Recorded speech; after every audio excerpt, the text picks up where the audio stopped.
buhay o kabiguan, ng ligaya o lungkot. Kaya marapat lamang na tanggapin si Jesus bilang tagapagligtas at Panginoon. At matapos yun ay panariwain ang katapatan at paglapit sa Kanya bawat araw o day by day. Ang day by day ay naglalayong umalalay sa pang-araw-araw na pamumuhay. Narito po si Kuya Ed Lapis sa mensaheng pinamagatang How the Beggar Was Blessed.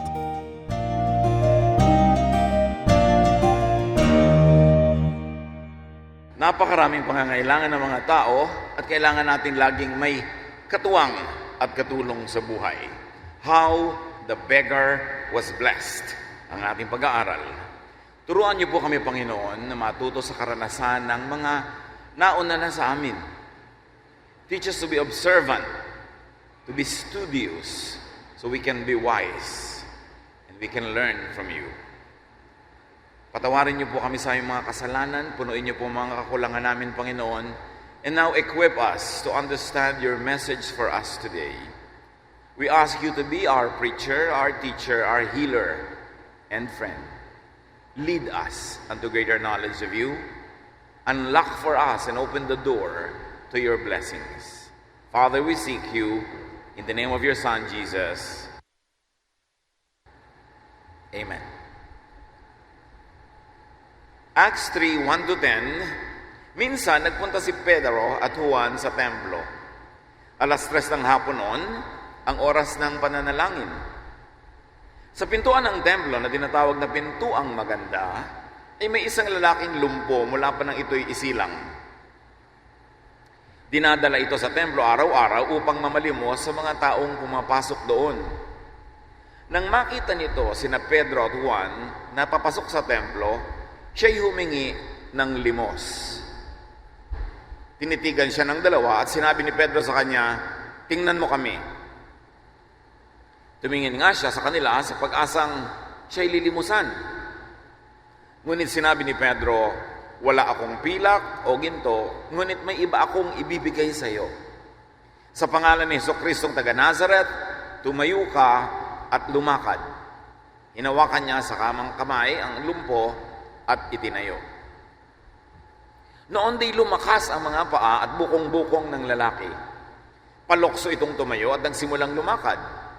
Pumasok siya sa templong kasama nila habang naglalakad at lumulundag-lundag na nagpupuri sa Diyos. Nakita ito ng lahat at nang makilala nilang siya, ang pulubing dati nakaupong namamalimos sa Pintuang Maganda ng templo, namangha sila at nagtaka sa nangyari sa kanya. At naway pagpalain tayo ng Panginoon sa pagkabasa ng napakagandang kwentong ito. There is a beggar in every one of us. Kanya-kanya tayo ng yaman, pero kanya-kanya rin tayo ng karukhaan. Kanya-kanya ng lakas, pero kanya-kanya rin ng kahinaan. At marami tayong matututunan sa pulubong ito kung papaano tatamo ng pagpapala. How the beggar was blessed. And now we will reread it in the Contemporary English Version. Acts 1, 1-2. The time of prayer was about 3 o'clock in the afternoon, and Peter and John were going into the temple. A man who had been born lame was being carried to the temple door. Each day he was placed beside this door, known as the Beautiful Gate. He sat there and begged from the people who were going in. Isang magandang makita at maobserbahan sa pulubing ito, the beggar had helpers. He had carriers that brought him to the place of blessing. Tunay, marami tayong mga kapansanan, mga kahinaan, kakulangan, pero ito'y napupunan kung may mga naliligid tayo na tao at may mga tao sa ating buhay na handa at bukas loob na tumutulong sa atin. Immediately, there's a lesson from this beggar. Have helpers. Mahalaga na sa buhay natin tayo may katuwang. At siyempre, para magkaroon tayo ng mga katuwang sa buhay, dapat hindi tayo nakakainis. Dapat nakakagana tayong tulungan para hindi kadalaan at huwag pagsawaan. Ang ibig sabihin ay dapat sa ating kakayanan, handa rin tayong maging matulungin. Hindi naman one way ang relasyon na laging tayo na lang ang tinutulungan hanggang pagsawaan na tayo. Tayo na lang ang bibigyan, tayo na lang ang uunawain. May hangganan ang lahat ng pagtitiis ng kapwa, kaya dapat give and take. Tuwing withdraw ka ng withdraw, dapat magde-deposit ka rin para hindi ka maubusan ng mawi-withdraw. Ecclesiastes 4:9-10, you are better off to have a friend than to be all alone, because then you will get more enjoyment out of what you earn. If you fall, your friend can help you up. But if you fall without having a friend nearby, you are really in trouble. Ang matatalinong tao ay patuloy na nakikipagkaibigan at patuloy nila na sinusustena ang kanilang friendships. Hindi nila inaabuso ang mabait. Hindi nila ninanakawan ang nagtitiwala. Hindi nila pinahihirapan yung handang tumulong at nang sa ganon di sila pagsawaan. One lesson from this beggar: invite, have, and keep helpers in your life. And the only way to really do that is to be a helper also in your own way. Relationships last when they are mutual. Nagtatagal ang mga samahan kung merong pakikisama, pakikibagay, pakikisangkot, pakikiisa. Hindi yung ikaw lang ng ikaw ang tumatanggap ng pagpapala at lahat ng nasa paligid mo ang nauubusan kabibigay. Mayroon man tayong mga kahinaan, mayroon din tayong mga sarili nating angking lakas na siya namang pwede nating itumbas, isukli sa mga itinutulong ng iba mula sa kanilang kalakasan tungo sa ating mga kahinaan. Even a parasite, a good parasite, an intelligent parasite will not kill its host dahil wala na siyang mapapakinabangan. Tiyakin natin mga kapatid na whenever we can, tuwing kaya, tayo nagde-deposit, hindi nagwi-withdraw. Na nagwi-withdraw lang tayo sa mga panahon na hindi na maiwasan at kailangan at handang-handa tayong mag-deposit uli pag nabawasan na yung ating account. And I'm not talking about only money, but about our relationships with people. Yung iniinis mo ang tao, nagwi-withdraw ka. Yung pinapagod mo siya, nagwi-withdraw ka. Yung may hinihingi ka, nagwi-withdraw ka. Kailan ka naman magde-deposit?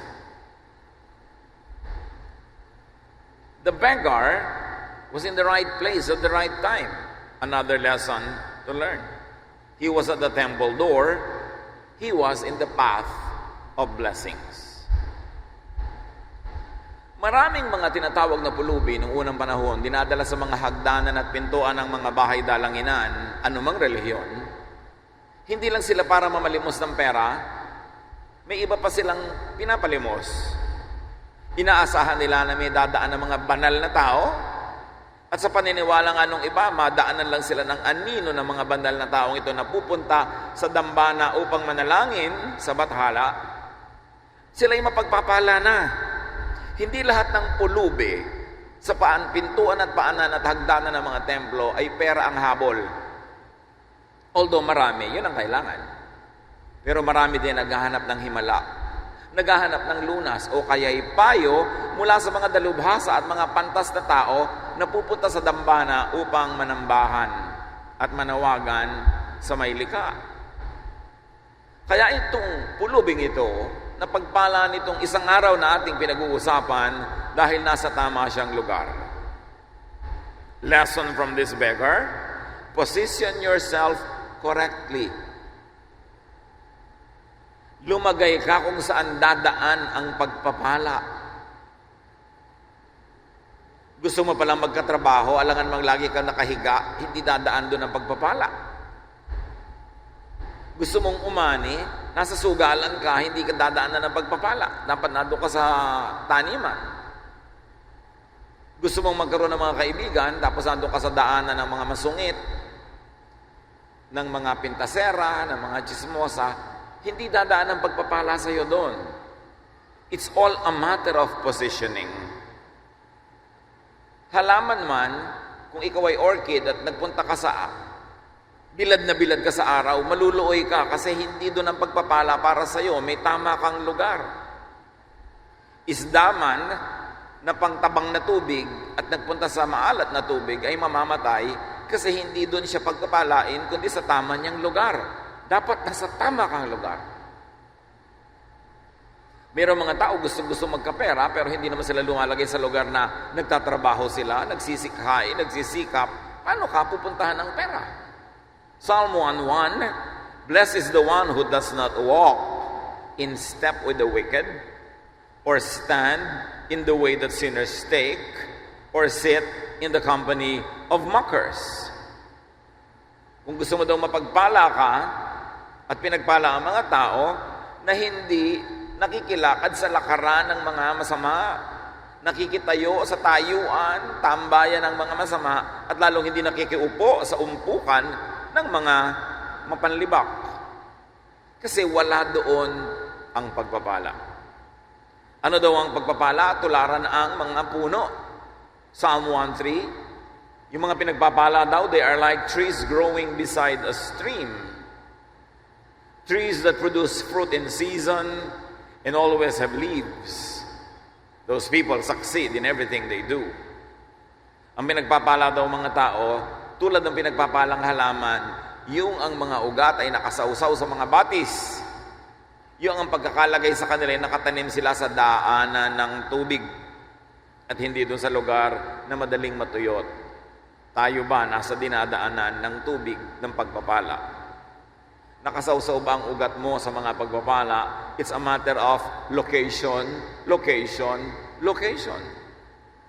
Kanino ka nakikibarkada? Sino ang mga lagi mong kausap? Anong pinagpapapakinggan mo? Saan ka tumatayo, umuupo? Ang lahat ng yan ay magiging factors for you to be blessed or not. And of course, dadagdagan mo pa ng timing. Napakaganda ng timing ng pulubing ito nung araw na yon. Sa pagpapatuloy, Acts 1:3-4. The man saw Peter and John entering the temple, and he asked them for money. But they looked straight at him and said, "Look at us." Dumadating pa lang si Pedro at si Juan, na single out na sila, natukoy na sila nitong pulubi, at sa dalawang ito siya nakipagtitigan. At pagkatapos humingi siya ng limos. Pera ang hinihingi niya, pera ang pakay niya. Pera na kung ibigay man sa kanya nung araw na yon, mauubos din sa pagkain niya sa araw na yon, bukas mamamalimos na naman siya. Kailangan na naman niyang may magbuhat sa kanya para makarating siya doon sa lugar na yon. At pagtitingin ni Pedro sa kanya, sabi sa kanya, tingnan mo nga kami. Para bang sinasabi ni Pedro, mukha ba kaming may pera? Titigan mo kami kung makakapagbigay kayo ng pera. So the beggar acknowledged and communicated his need by being in that spot. There was body language involved. The body language was saying, I need your help. And the beggar got the attention of the right people in the right way. Natingnan din siya. Mahalagang leksyon mga kapatid, put yourself in the attention and reach of the right people. Kaninong pansin ang iyong inaagaw? Sa pananamit mo lang, kaninong pansin ang gusto mo? Gusto mo ba yung pansin ng mga magnanasa sa'yo? Pwede yun, manamit ka ng ganon. Gusto mo ba yung pansin ng mga gagalang sa'yo? Hindi manamit ka rin ng ganon. Gusto mo ba yung pansin ng mga manlilibak sa'yo? Hindi magdamit ka na parang naglalakad na Christmas tree. Siguradong may maglilibak sa'yo noon. Kaninong pansin ang gusto nating matuon sa atin? Anong uri ng pansin ang gusto mo? Kasi the way you package yourself will attract the kind of attention you want. But do you really want the attention of thieves? Maglalakad ka sa mga lansangan, suot mo mga alahas, ang mamahal mong damit, ilalabas mo cellphone mo, ilalabas mo yung pocket, wallet mo na may pera. Kaninong pansin ang inaagaw mo? Di ba pansin ng mga magnanakaw? Is it right?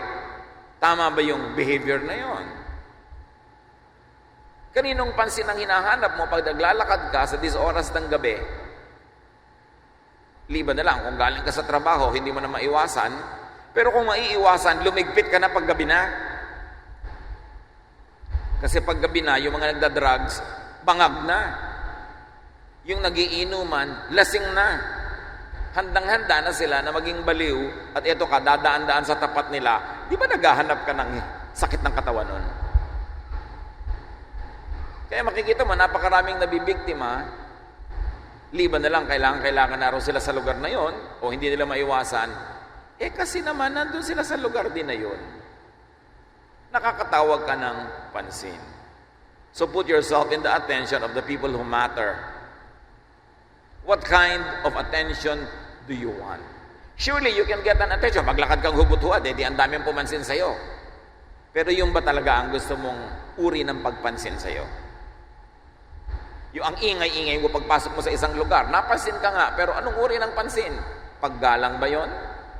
O ang liit-liit ng tingin sa'yo ng tao? We package ourselves correctly so that we can get the right attention from the right people. And here you need discernment. Kailangan manuri, kailangan makiramdam. Kaninong pansin ang gusto kong matuon sa akin? Acts 1, 5-7. The man stared at them and thought he was going to get something. But Peter said, I don't have any silver or gold, but I will give you what I do have. In the name of Jesus Christ from Nazareth, get up and start walking. Peter then took him by the hand and helped him up.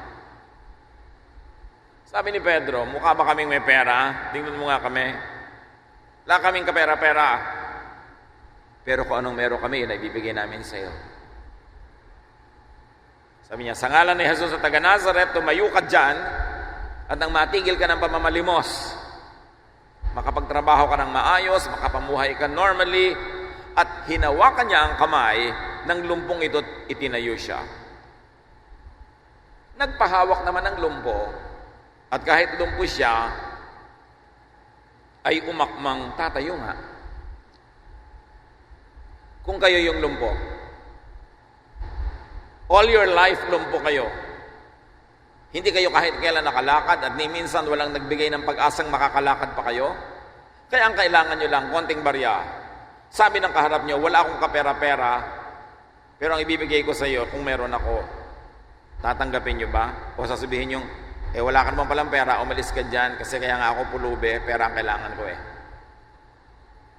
At pag may nagsabing sa ngalan ni Jesus sa taga Nazareth, tumayo ka, paano ako tatayo? Ang tagal-tagal ko na nakaupo dito at nakalugmok, hindi naman ako nakakatayo.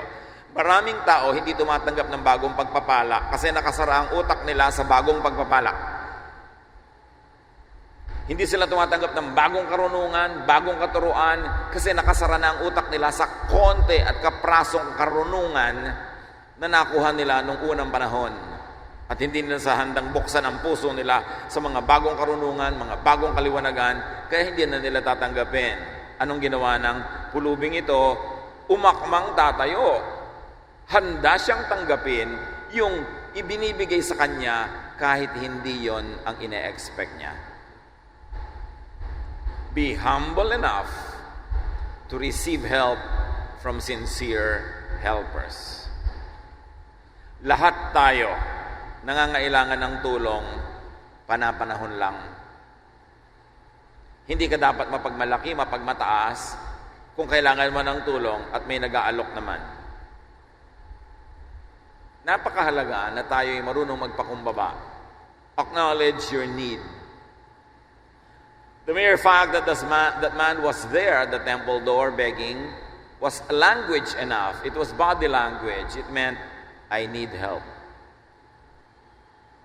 At kung ikaw naman ay dadaan doon, sa tapat ng pintuan na yon, nandun yung mga pulubi, hindi naman madali. Nakapalan mo ang mukha mo at umupo ka doon para mamalimos. Dapat naman yung mga meron na pwedeng ibigay, ibigay na dahil yun lang pagtayo doon ng mga pulubi ay isa ng malaking kilos na hindi madaling gawin. Mga kapatid, liban na lang mga abusado ang lumalapit sa inyo.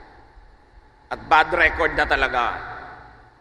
Pag may umuutang sa inyo, lalo first time, huwag naman agad-agad kayong defensive. Huwag agad-agad gusto ninyong ipagtanggol ang inyong mga pitaka para huwag masalakay.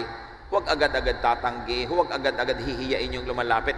Kasi hindi nyo alam kung gaano katagal na nalangin, nagpalakas ng loob yung tao para lang makalapit sa inyo eh. Pagkatapos paglapit, bibiguin nyo agad. Sa takot nyong maabuso.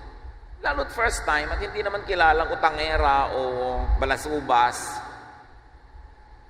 Isaalang-alang nyo yung damdamin ng taong nagpapakumbaba at humihingi ng tulong. Hindi yun madaling gawin, liban na lang professional siya sa ganung bagay. So, nandun yung pulubi, dumaan sila Pedro, wala silang pera, pero willing silang maglimos ng iba. Pag merong kailangan ng kapwa at wala tayong ganon, pwede tayong mag-alok ng iba na pwede nating itulong. Kung humihiram sa iyo ng 1,000, wala ka ng 1,000, bigyan mo na lang kahit 200 o 100. May pamasahe man lang siya para makauwi. Whenever you can, don't send people away empty-handed. Pag lumapit sa iyo ang tao, nawa, meron ka maibigay kahit katiting na pagpapala. Huwag naman zero. Kasi sobra naman siyang lugi, ginasgas na niya yung mukha niya, namuhunan na siya pagpunta sa iyo, tapos di wala man lang nakuha kahit isang candy. Importanteng nakabukas ang ating puso. So, hinawakan ang kamay ng taong ito at nag-akng tatayo. Hindi siya nagsabing, ha ha ha ha ha, sige palakarin mo ako. All my life nga, tumanda na ako, hindi pa ako nakakalakad, ngayon mo pa ako papalakarin. Alam niyo yung mga tao na nagsasabing, it has never done before? Yan ang mga tao hindi aasenso. Hindi pwedeng gawin yan kasi hindi pa yan nagagawa ever. So kung sinabi niya yon, hindi pa ako nakalakad kahit kailan, ngayon palalakarin mo ako, hindi sana siya nakalakad. Huwag niyong limitahan ang inyong mga sarili ng inyong mga nakaraang karanasan, lalo't kabiguan. Do not define your future and limit your future by the failures of your past and by your frustrations. Do not limit yourself with the failings of the past. Acts 1, 7-10. At once the man's feet and ankles became strong, and he jumped up and started walking. He went with Peter and John into the temple, walking and jumping and praising God. Everyone saw him walking around and praising God. They knew that he was the beggar who had been lying beside the beautiful gate, and they were completely surprised. They could not imagine what had happened to the man. Tumayo ang lalaki at nakatayo nga. At oras na naramdaman niya na lumakas ang kanyang mga bukong-bukong, ang kanyang binti. Hindi lang siya tumayo, nagtatalon. At sumunod kay Pedro at Juan papasok sa templo para sumamba, natatalon-talon, kakanta-kanta na parang pipit. Sumaya at hindi niya itinatwa o ikinaila ang kanyang kasayahan. The beggar was open to blessings even though he had other specifications. Maganda ang leksyon, mga kapatid. Open yourself to blessings beyond your definition. Hayaan nating lumampas sa mga dating bakod at hangganan ang ating utak, ang ating puso, ang ating kaalaman. Room for improvement is the biggest room in the world. And if you would confine yourself only to what you have previously decided what was good for yourself, you will not grow. Open yourself to blessings beyond your expectation and beyond your limitation. Do not be limited by your specifications. Mahirap yung ikaw mismo ang naglalagay ng hangganan sa mga pwedeng mangyari sa iyong buhay. 1 Corinthians 2:9, what God has planned for people who love Him is more than eyes have seen or ears have heard. It has never even entered our minds.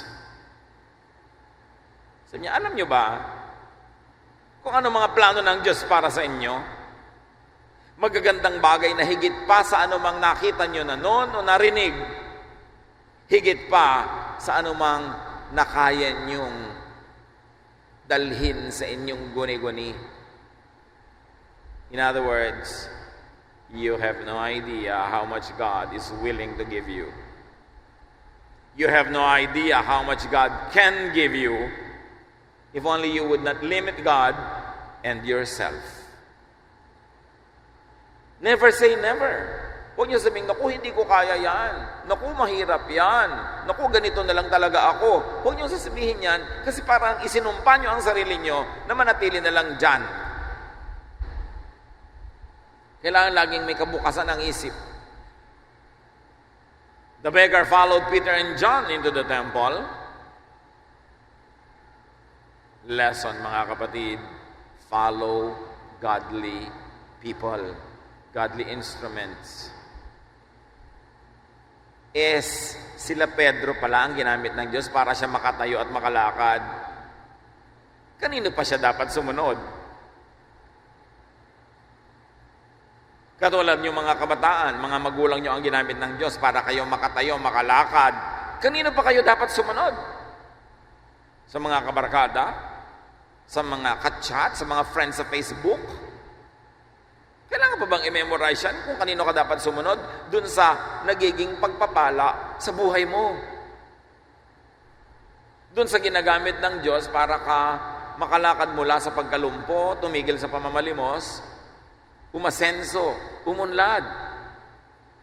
Follow teachers that open up your brains to great things. Follow trainers who train you to become the better person that you are and you can be. Piliin nyo ang sinusundan. Bakit ka susunod sa kapwa bulag? Hindi pareho lang kayong nabulid. Adik ka na nga, babarkada ka pa sa kapwa mo adik. Saan kanya dadalhin? To more addiction. Sugapa ka na nga sa sugal. Ang lagi mong pagsusundan, yung kapwa mo sugapa. Saan ka dadalhin nun? Dapat ang sundan mo, yung papasok sa templo, yung papalapit sa Diyos, yung obviously magandang influence at epekto sa iyong buhay. Again, positioning. Saan ka nakaposisyon? Sino ang tinusundan-sundan mo? Sino ang sinusuportahan mo? Kailangan malinaw yan, kapatid. And be grateful to people who help you. Bilang pagtanaw ng utang na loob, sumunod siya dun sa dalawa. Hindi yung, wow, nakakalakad na ako, kaya biglang iba na ang gagawin, kung ano-ano ng mga bisyo, kung ano-ano ng mga kabalbalan. Pagkalakad ng tao, sa pagsamba pumunta. So, anong ginagawa natin? Napakaganda, may bagong-bago kang kotse, dadalhin mo muna sa worship, o dadalhin mo sa ministry. Kahit yung simpleng-simpleng bagay, may bago kang damit, bago kang sapatos, isuot mo na muna sa worship, kasi isuot mo kung san-san.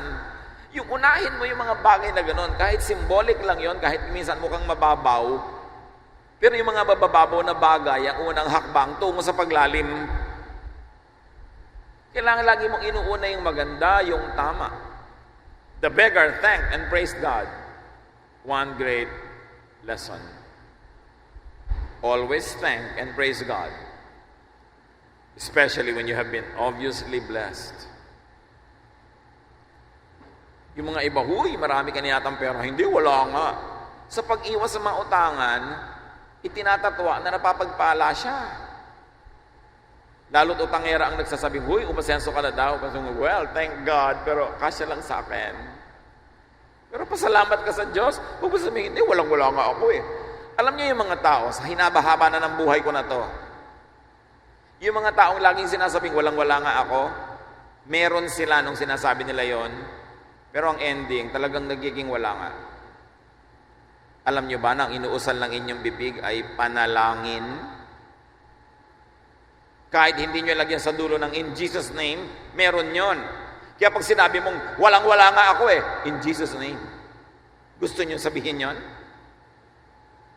Hirap na hirap ako sa buhay. Amen.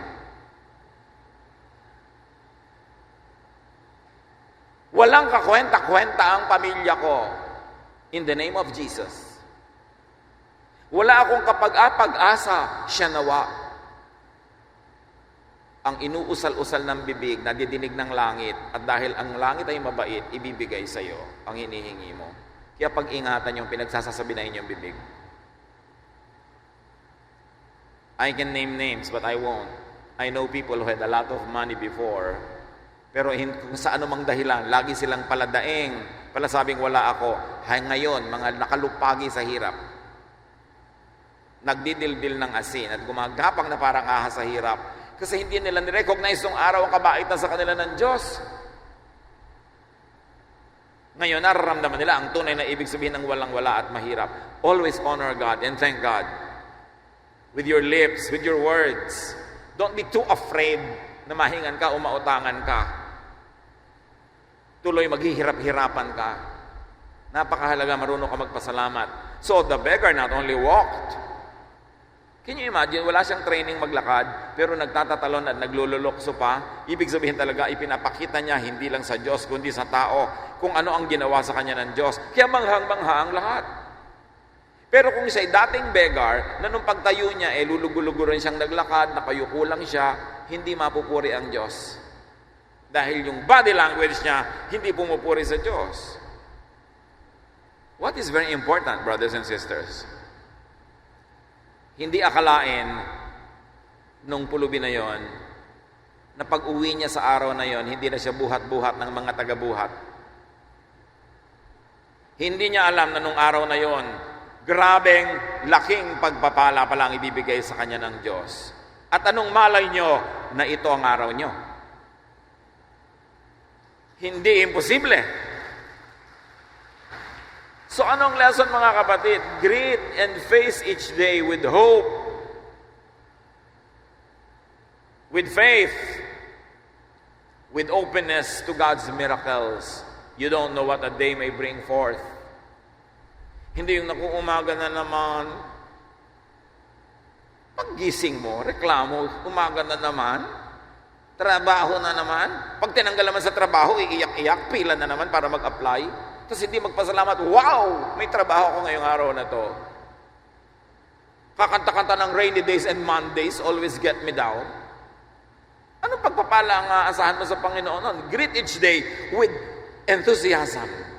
Because every day is a new blessing from God. Every day is an openness to God's blessing. Huwag kayong negative. Huwag laging malulungkutin, laging mamimintas. Lamentations 3:22-23. Because of the Lord's great love, we are not consumed, for His compassions never fail. They are new every morning. Basta may bagong umaga, may bagong pag-asa. Huwag niyong huhusgahan yung araw na bago pa lang na dumarating ayon sa nakaraan nyo kahapon. Hindi ko mahirap yung kahapon, automatic magiging mahirap yung today. Hindi ko nahirapan kayo nung nakaraang taon, ngayon, sabi niya, ay, bagong taon na naman ang pagdirusa. Because you curse your own life. You curse your own time. You curse your own day. Kung may bagong pagpapala ang Diyos sa bawat araw, dapat meron din tayong pagbabago ng pananalig. We should refresh our faith every morning, our trust in the Lord. Si Pedro, sino ba si Pedro? Tumanggap lang naman siya ng pagpapala mula sa Diyos. Tapos ngayon, siya na ang instrumento para magpalakad ng pilay. Lumpo pa nga. Tayo man, there is a Peter in every one of us. Lahat tayo, dinampot lang ng Diyos mula kung saan. May mga dinampot sa dilim, may dinampot sa putik, may dinampot kung sa mga kabiguan, sa mga sakit, sari-sari. Pero hindi ibig sabihin nun, tagatanggap na lang tayo ng pagpapala forever. Kasi pag nakatanggap ka na ng pagpapala sa Diyos, Panahon naman para ikaw ang maging daan ng pagpapala tungo sa iba. How do you repay God? God cannot be repaid. God doesn't need anything. How do you serve God? By serving the needy. By doing good to others. By becoming instruments of God to bring His ministry to people. That is how you repay God. At hindi tayo dapat manatili na tagatanggap lamang. Oras na tumanggap ka na, meron ka ng pribilehiyo at pananagutan na maging daan ng pagpapala sa iba. Huwag mong sasabihin, ganito lang ako, wala akong magagawa, ito lang ako, kasi minamaliit mo ang Diyos na lumikha sa iyo. Minamaliit mo ang pagpapagaling at pagpapala ng Diyos sa iyo tuwing minamaliit mo ang iyong sarili. Huwag ka magyabang, pero huwag mo rin maliitin ang iyong sarili kasi hindi naman ikaw lumikha sa iyo ay Diyos. Pag sinasabi mong wala kang kwenta, wala kang magagawa, pinipintasan mo ang Diyos. Kaya dapat hanapin mo kung ano yung strength. Kaya sabi ni Pedro, pera, wala kami niyan. Pero hindi naman kami walang-wala. Meron kami. At kung ano lang ang meron kami, yun ay ibibigay namin sa iyo. Hindi limos. How about walking? Can you imagine if you could be like Peter, enabling people to walk? Ibig niyo pa sabihin, Pastor, yung mga lumpod dyan, pwede kong balakarin. Pwede, physically. Pero hindi laging gano'n ang pagpapalakad sa lumpo. Maraming uri ng kalumpuhan. Merong mga tao na nakalugmok sa self-pity. Walang bilib sa sarili, walang bilib sa Diyos. Itinadhana na ang sarili nila na maging yagit na lang. Pero dumating ka sa buhay nila, binigyan mo sila ng pag-asa, pinakilala mo sa kanila ang Panginoon, tiningnan nila kung ano ang blessing ng Diyos sa kanila, nagkaroon sila, nakaregain sila ng self-image, nagkaroon sila ng pagkamangha sa Diyos, pagkilala sa kanilang mga lakas, at bumalikwas sila, at ginamit nila ang mga lakas na bigay sa kanila ng Diyos para sila mag-achieve, maging fruitful, maging successful. Nagpalakad ka rin ng lumpo nun. May mga kabataan na walang kapera-pera, pero talented, hindi makapag-aral, at kung hindi sila makakapag-aral, para mo nang ini-assign sa kanila ang fourth class life, buong buhay nila, kahit meron silang potential. Tinulungan mo mag-enroll ng isang semestre.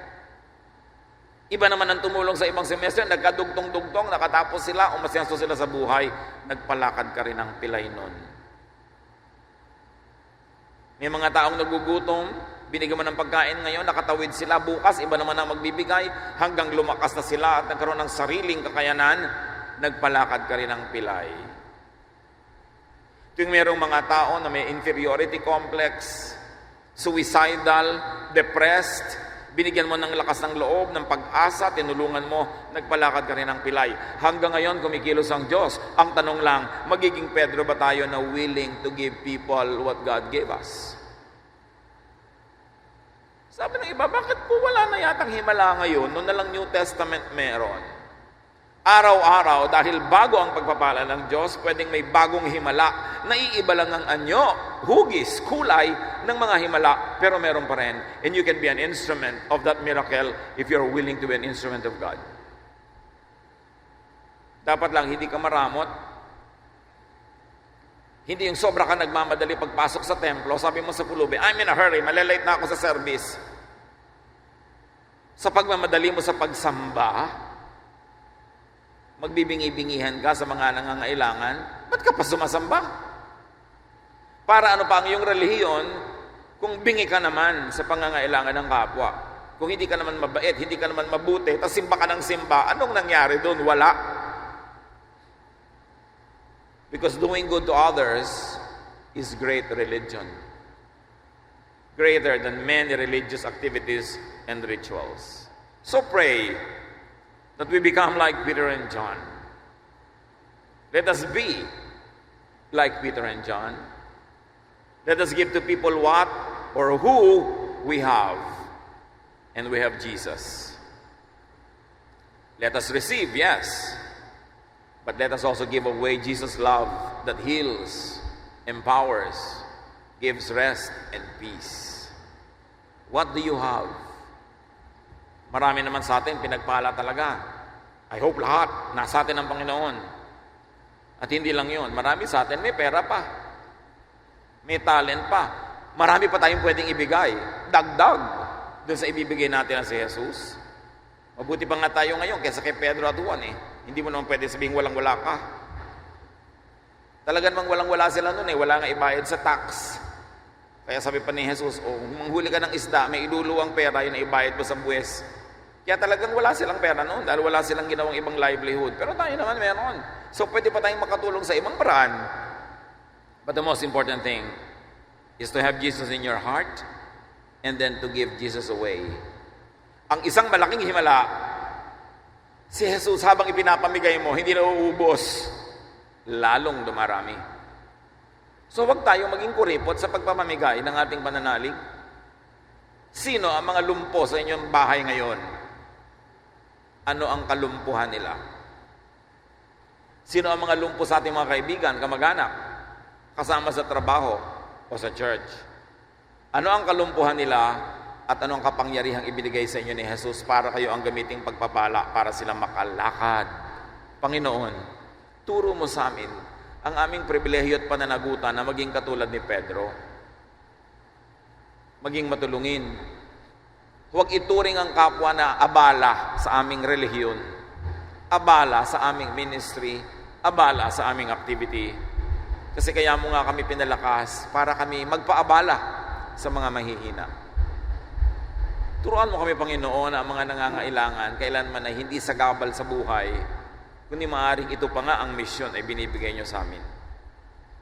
At bago namin palayuin ang aming pananaw, gawin mo kaming sensitive na makita ang mga iba't ibang kapansanan ng mga malapit sa amin sa buhay, ito man ay physical or emotional or spiritual, at kami, Lord, maging willing na kasangkapan mo para sila mapagpala. Pero una na dyan, dalangin namin, Panginoon, sino man ang mga anak mong narito ngayon na may iba't ibang kaparaanan ng pagiging lumpo, mga kahinaan, kakulangan, kaya hindi maka-achieve sa buhay, hindi makagawa ng mga nais gawin, hindi mapuntahan ng mga gustong puntahan dahil may mga iba't ibang uri ng kapansanan at kalumpuhan. Hipuin nyo kami, Panginoon, paghimalaan nyo ang bawat isa tulad ng pulubi na yon. Nananalig kaming hindi lang ito kwento niya, kwento din namin ito. At kayo na nagpalakad sa Kanya ay makakapagpalakad din sa amin, makakapagpalakas sa amin. At kayo na gumamit kay Pedro ay makakagamit din sa amin para kami man, bagamat di karapat-dapat, ay maging daluyan ng mapagpala niyong kamay na nakapaghihimala sa buhay ng mga tao. Use us as your instruments, and also, Lord, we open our hearts to your miracles, to your touch, so we too can be healed. And we too can walk and jump and praise you and worship you. Pagbulay-bulayan natin mga kapatid ang kahulugan ng kwentong ito sa ating buhay. Paano tayo pwedeng maging yung pulubi? Paano tayo pwedeng maging yung si Pedro? Lord, teach your people so your words will come to life and live in our hearts. Be with the Lord in silent reflection.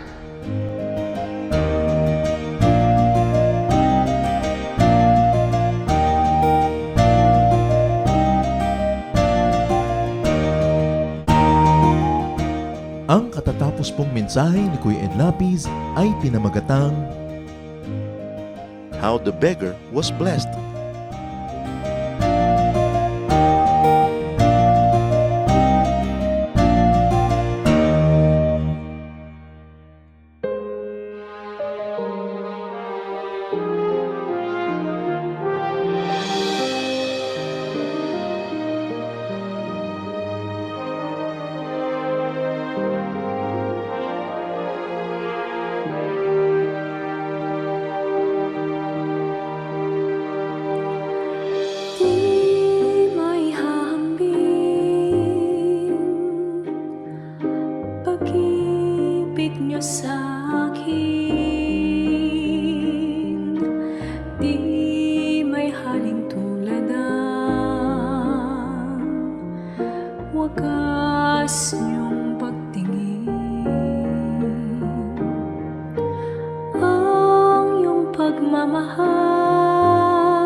hawak niyo aking kamay sa tuwing nanananglahay at sa tuwing magkamali, walang hanggang pagpapatawad niyo sa'kin.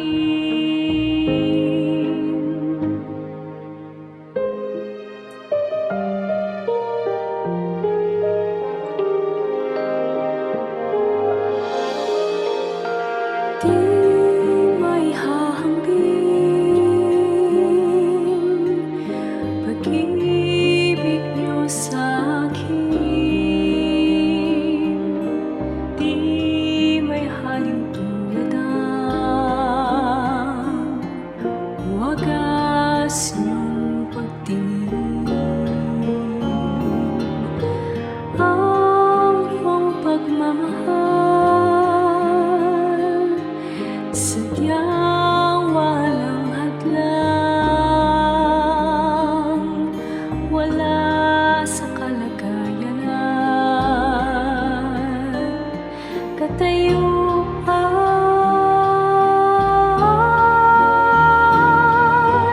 hawak niyo aking kamay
Mayaman sa hiyas ang ating bayan at isa sa hiyas na yan ang musika.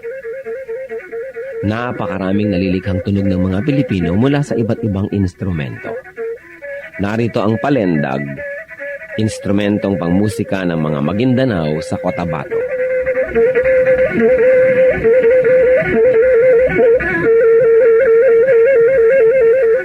Ang palendag ay yari sa isang manipis na buho na may 2 sentimetro ang bilog at 10 sentimetro ang haba. May 4 na butas ang palendag, isa sa ilalim para sa hinlalaki ng tumutugtog at 3 naman sa ibabaw para sa iba pa niyang mga daliri.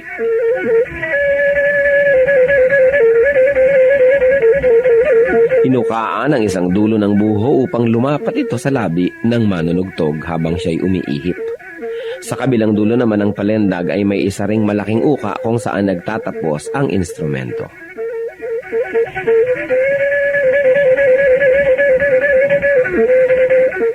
Ang pagtugtog ng palendag ay pawang improbisasyon ng manunugtog. Wala siyang sinusunod na sukat o ritmo at ang pagtugtog ay pagpapahayag niya ng kanyang nadarama, lalong-lalo kung siya'y nagliligaw o nagpapahinga.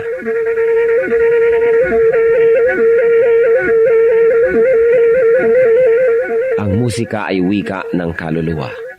Ang ating musika ay marapat lamang na pag-aralan, kilalanin, at tugtugin sa karangalan ng Panginoong Hesus.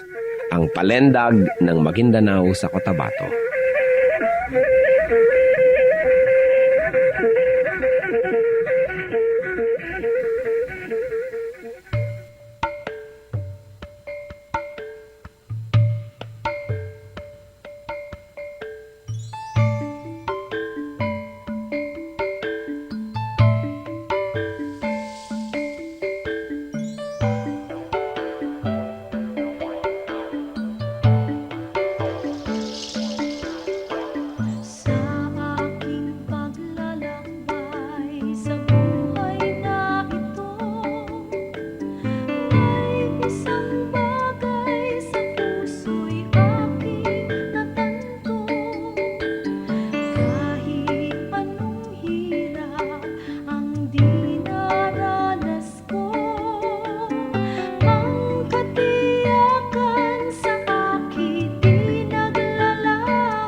Oras na po para pansamantalang magpaalam ang programang Day by Day.